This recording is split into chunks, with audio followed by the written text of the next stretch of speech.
Selamat pagi Bu Lydia. Apakah ada waktu luang pada hari ini? Oh, kebetulan saya lagi freelance, Pak. Duduk, Pak. Oke, terima kasih. Ada apa ya, Pak? Kayaknya Pak kelihatan kurang semangat, sakit atau gimana ya, Pak ya? Mohon maaf Bu Lydia, saya jadi mengganggu aktivitas Bu Lydia pada hari ini. Enggak apa-apa kok, Pak Mahmuda.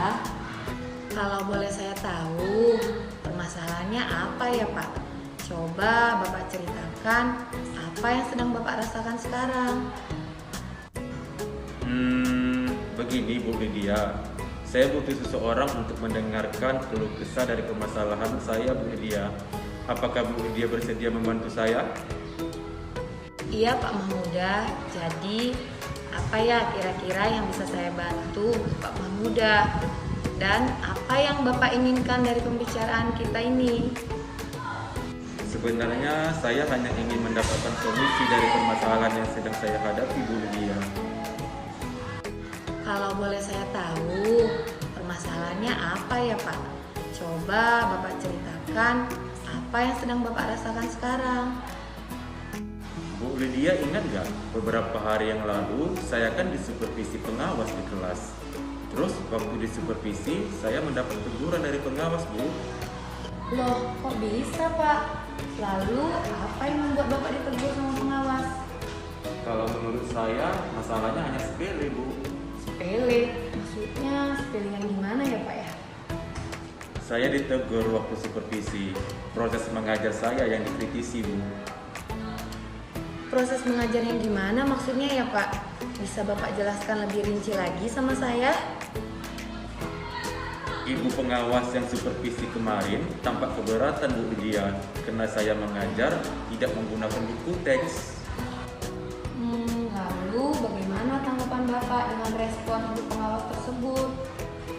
Ya, saya sampaikan sama beliau, selama ini kalau saya mengajar itu kan Bu, saya menggunakan berbagai sumber, dari buku referensi lainnya, dari gambar-gambar atau video Bu. Yang penting kan tetap mengacu pada kurikulum, walaupun nggak menggunakan buku teks sebagai sumber belajar. Nah, ketika saya sampaikan seperti itu, beliau merasa tersinggung Bu. Oh, jadi seperti itu ya, Pak. Saya mau tanya sama Pak Mahmuda, selama ini apa ya yang sudah Bapak lakukan di dalam proses mengajar? Seperti yang saya ceritakan tadi Bu, saya menggunakan berbagai sumber. Saya bisa mengambil buku di perpustakaan.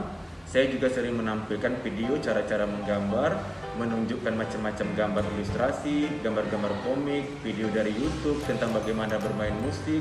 Bahkan saya sering mengajak murid-murid saya belajar di luar kelas untuk menggambar objek yang mereka inginkan yang ada di lingkungan kelas dan sekolah. Seperti itu. Mereka memang lebih senang dengan kegiatan belajar seperti itu Bu, sesuai dengan bidang studi saya, yaitu seni rupa. Kenapa Pak Mahmuda nggak menggunakan buku teks ya, Pak ya? Karena menurut saya sumber belajar yang selama ini saya gunakan itu sudah memudahkan anak-anak murid saya Bu, dan mereka juga lebih termotivasi Bu Lydia dan semangat ketika melihat gambar-gambar dan tayangan video. Yang penting kan sudah mengacu pada kurikulum. Bukannya begitu sudah cukup ya Bu Lydia? Wah, apa yang sudah Bapak lakukan menurut saya sudah sangat bagus sih, Pak. Lalu gimana dengan hasil belajar murid ketika Bapak menggunakan sumber belajar yang seperti itu? Seperti yang kita ketahui, kan karakter murid kita sangat beraneka ragam, Pak. Dan gaya belajarnya juga berbeda-beda. Iya juga ya Bu Lydia, kok saya nggak kepikiran sampai sana ya Bu. Selama ini sebenarnya ada beberapa anak murid saya yang hasil belajarnya kurang maksimal Bu. Nah, itu Pak Mahmuda, alasan pentingnya menggunakan buku teks sebagai sumber belajar. Mungkin harapan pengawas kemarin begitu juga sama Bapak, agar Bapak juga menggunakan buku teks sebagai sumber belajar. Kalau dipikir-pikir ada benarnya juga ya Bu. Iya, Pak. Nah, sekarang setelah Bapak cerita, bagaimana perasaan Bapak sekarang? Terus terang beberapa hari ini saya merasa kurang nyaman Bu, resah, kayak galau gitu Bu. Di rumah jadi kepikiran terus, saat mengajar di kelas juga sering kepikiran. Jadi agak terbengkalai tugas-tugas saya Bu, dan gak bisa maksimal. Kira-kira kira-kira apa ya yang membuat Bapak nggak nyaman selama ini? Nah, itu dia Bu Lydia. Yang buat saya nggak nyaman dan resah karena Bu pengawasnya menyampaikan kepada Bapak Kepala Sekolah kita, Bu. Saya takut, Bu, nanti jadi masalah. Apalagi bentar lagi saya mau mengurus kenaikan pangkat, Bu. Gimana ya, Bu? Saya kepikiran terus nih. Oh gitu ya Pak. Jika saya bisa simpulkan, yang buat Bapak nggak nyaman dan resah adalah waktu supervisi Bu pengawas kemarin, beliau menegur Bapak karena nggak menggunakan buku teks sebagai sumber belajar. Terus, waktu pengawas mengingatkan Bapak memberikan argumen, sehingga hal itulah yang membuat Bu pengawas itu jadi tersinggung, lalu menyampaikan kepada Bapak Kepala Sekolah kita. Jadi, itulah yang membuat Bapak kepikiran dan gak semangat. Benar begitu, Pak? Wah, apa yang sudah Bapak lakukan menurut saya sudah sangat bagus sih, Pak. Lalu gimana dengan hasil belajar murid ketika Bapak menggunakan sumber belajar yang seperti itu? Seperti yang kita ketahui, kan karakter murid kita sangat beraneka ragam, Pak. Dan gaya belajarnya juga berbeda-beda. Iya, Bu Lydia. Kira-kira nanti saya dipanggil atau ditegur kepala sekolah nggak ya, Bu? Saya nggak bisa pastikan juga ya, Pak. Tapi menurut saya, Bapak bisa merefleksikan dan mempersiapkan diri. Jadi, jika nanti kepala sekolah kita memanggil Bapak dan menanyakan atau menegur Bapak karena masalah ini, Bapak harus siap menjelaskan masalah yang sebenarnya terjadi. Mulai dari Bapak ditegur saat supervisi, saat pengawas menegur Bapak, pada saat Bapak memberikan argumen sekaligus isi argumen yang Bapak sampaikan ke pengawas kemarin. Mudah-mudahan Bapak Kepala Sekolah kita bisa ngerti, ya kan Pak? Dan mudah-mudahan juga nggak ada teguran dari Bapak Kepala Sekolah kita. Mudah-mudahan ya, Bu. Iya Pak. Nah, dari yang Bapak sampaikan tadi, lantas apa rencana Bapak ke depannya? Saya berencana menemui Bapak Kepala Sekolah kita, Bu, untuk membicarakan hal ini. Barangkali beliau juga bisa memberikan solusi. Terus ada hal lain lagi yang akan Bapak lakukan selain menjumpai Bapak Kepala Sekolah kita? Saya juga akan menemui Ibu pengawas kita, Bu. Saya akan meminta maaf kepada beliau. Kemudian terkait proses belajar mengajar saya ke depannya, saya akan menggunakan buku teks. Sekaligus nanti ketika menjumpai beliau, saya akan menanyakan bagaimana proses belajar yang baik dan efektif. Lalu bagaimana dengan proses belajar mengajar Bapak selanjutnya? Saya akan menggunakan buku teks juga sebagai sumber belajar. Walaupun nanti sumber belajar yang lain yang kemarin sudah saya gunakan akan tetap saya gunakan juga. Kan sayang, anak-anak murid saya juga kemarin sangat antusias belajarnya. Wah, langkah yang Bapak ambil sangat tepat. Saya sangat setuju dengan ide Bapak tersebut. Alhamdulillah, sekarang saya sedikit lega dan plong. Apalagi kalau sudah berurusan dengan atasan kita agak sedikit was-was ya kan Bu? Takutnya malah salah langkah. Syukur ya Pak, kalau sekarang Bapak sudah merasa agak lega dan plong. Lalu dari yang sudah Bapak rencanakan tadi, komitmen apa yang Bapak lakukan untuk menjalankan rencana tersebut? Pertama, dalam proses belajar mengajar, saya akan tetap mengacu pada kurikulum. Terus saya akan mematuhi peraturan yang ada, termasuk aturan dari pengawas yang harus menggunakan sumber belajar dari buku teks dalam proses pembelajaran, Bu. Lalu dukungan apa yang Bapak butuhkan untuk melakukan komitmen tersebut? Apa ya, Bu? Ini masih ada dalam pikiran saya, Bu. Oh ya, Bu. Mungkin saya akan berkomunikasi dengan Pak Remulus, karena Pak Remulus kan mengajarnya di jenjang yang sama dengan saya. Jadi kami bisa sama-sama saling mengingatkan. Wah, ini ide yang sangat bagus Pak Mahmuda. Semoga masalahnya dapat terselesaikan ya Pak, sehingga Bapak bisa bekerja dengan suasana hati yang tenang, nyaman, dan semangat. Jadi nggak dihantui rasa resah dan galau lagi, ya kan Pak?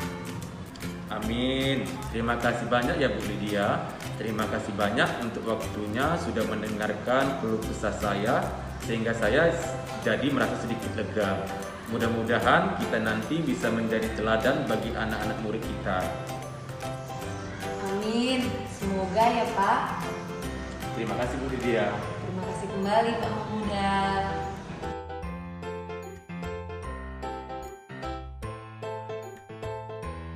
Assalamualaikum warahmatullahi wabarakatuh. Terima kasih kepada Ibu Lydia dan Pak Mahmuda sudah melaksanakan praktek coachingnya untuk kasus yang ketiga pada hari ini. Saya sebagai pengamat akan memberikan tanggapan atas pelaksanaan coaching Bapak dan Ibu lakukan pada kasus 3 ini. Yang mau saya tanggapi adalah langkah-langkah dalam model Tirta. Yang pertama, tujuan. Tujuan ini adalah menyampaikan tujuan coaching. Pada pelaksanaan praktek coaching yang dilaksanakan oleh Ibu Lydia dan Pak Mahmuda, di sana sangat baik ya. Sangat baik, saya katakan kenapa demikian. Di sana coach sudah menyampaikan pembuka. Kemudian coach menyampaikan tujuan yang hendak dicapai dengan jelas. Pada langkah yang kedua yaitu identifikasi.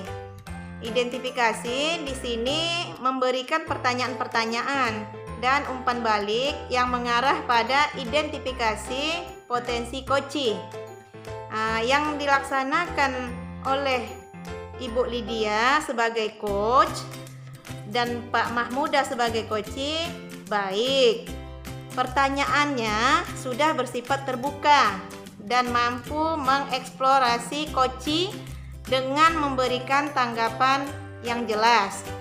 Kemudian coach sudah mampu melakukan penggalian dan pemetaan permasalahan yang sedang dihadapi oleh coach. Kemudian tanggapan saya untuk langkah yang ketiga yaitu rencana aksi.